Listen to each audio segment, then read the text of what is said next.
Why does metal heat up faster than water? And why does water hold heat so well? Goal of the video is to learn how to calculate the exact amount of energy required to heat or cool any object, and also how different materials respond to that energy.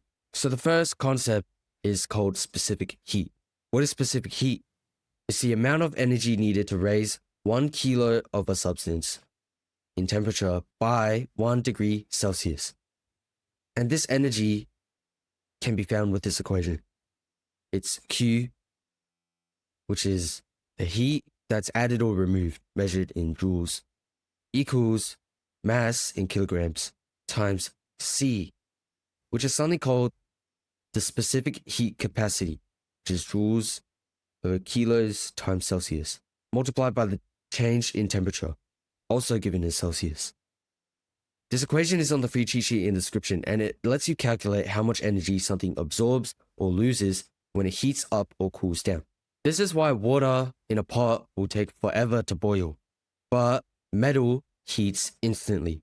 Water has a high specific heat, so it resists temperature change. But metal has a low specific heat, so it changes temperature fast. Let's go through an example problem. The situation is you're boiling water to cook your pasta. So here's your pot, and you pour 0.8 kilos of cold tap water into a pot at 18 degrees Celsius, and you want it to heat up to 100 degrees Celsius, that's boiling. The specific heat of water is 4,186 joules per kilo Celsius. Let's use our equation to find the amount of energy required to heat our water to 100 degrees. So our equation, if you remember, was this. The mass of water is 0.80 kilos. The specific heat is 4,186. And the change in temperature is 100 degrees minus 18 degrees, like that, which is 82. The answer is 274,775 joules, which in kilojoules is 275 kilojoules. That's the amount of energy we need to go from 18 degree water to 100 degree water when it's 0.8 kilos. Here's another important concept. It's called calorimetry. I think that's how you say it.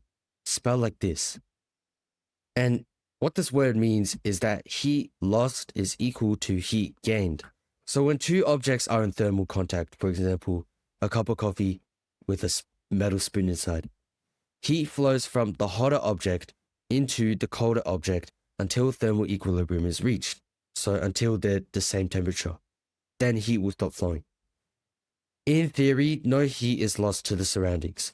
And the main equation to represent this is the energy lost equals the energy gained. So it's kind of like conservation of energy but for heat. In total, the heat in the system is the same, and the heat lost by the hotter object is the heat gained by the colder object. They're equal. And because Q is equal to mc, change in temperature, you can write that as an equation like this, which will let you calculate for a specific mass or a specific heat or a specific final temperature by balancing both sides. It's like if you were having a bubble bath. Here's a bathtub, and you're sitting inside like that. The water cools down, but you heat up. And you can use the values of these two things, you in the bathtub, to solve for unknowns. Let's run this equation through an example. And of course, it's also on the cheat sheet. So you drop a 0.25 kilo block of an unknown metal. So it looks like that. It's heated to 180 degrees Celsius, and you drop it into 0.5 kilos of water at 20 degrees Celsius.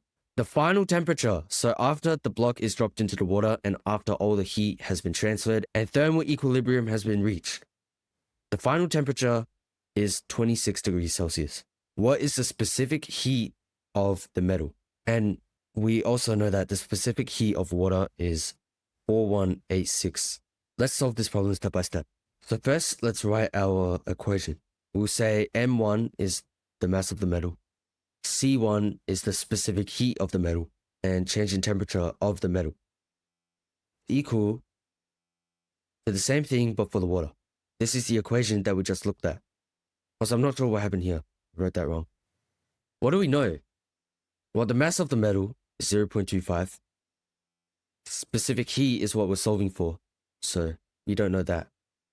Change in temperature. It goes from 180 degrees to 26. Let's do our subtraction, and we get 154 as our change in temperature. How about for the water?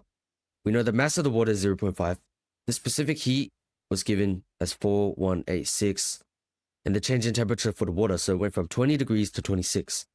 That's a 6-degree increase. Do your multiplication, you get 38.5 times C equals 12,588. Divide both sides by 38.5, and you get C roughly 326 joules kilos Celsius. So the specific heat of our metal is 326. Let's do one more problem. So here's a scenario. You're dropping an ice cube into a cup of coffee. The ice cube weighs 0.03 kilos and it has a temperature of 0 degrees Celsius. The cup of coffee, there's 0.2 kilos inside and it's heated at 80 degrees Celsius. The specific heat of ice is 2100. And for the coffee, we'll just use the specific heat of water, which is 4186. We're going to assume that the ice warms up, but it doesn't melt. What is the final temperature? So what's the thermal equilibrium point? Let's solve this step by step. So we know from calorimetry, aka the conservation of heat, that the heat gained by the ice, to label I, is equal to the heat lost by the coffee, to label with C. We know the mass of the ice, 0.03. We know the specific heat, 2100, and the change in temperature. But wait, we don't know the change in temperature. We're looking for the final temperature. Both sides need that.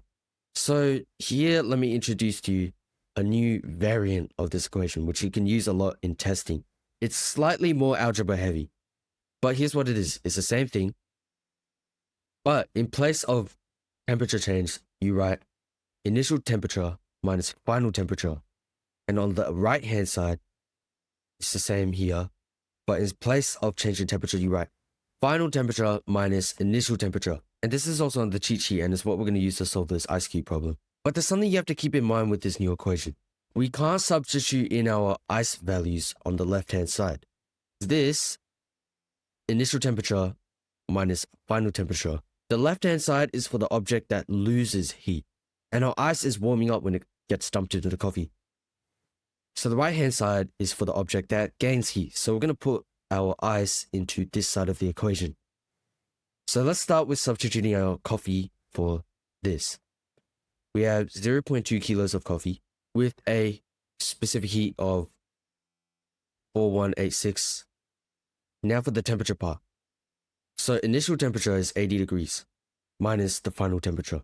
This is equal to mass of ice, 0.03, the specific heat of ice, 2100, and its final temperature minus initial temperature, which is 0. So simply final temperature. Now with our excellent rearranging math skills, we can isolate final temperature. Find that final temperature is equal to 74.4 degrees Celsius.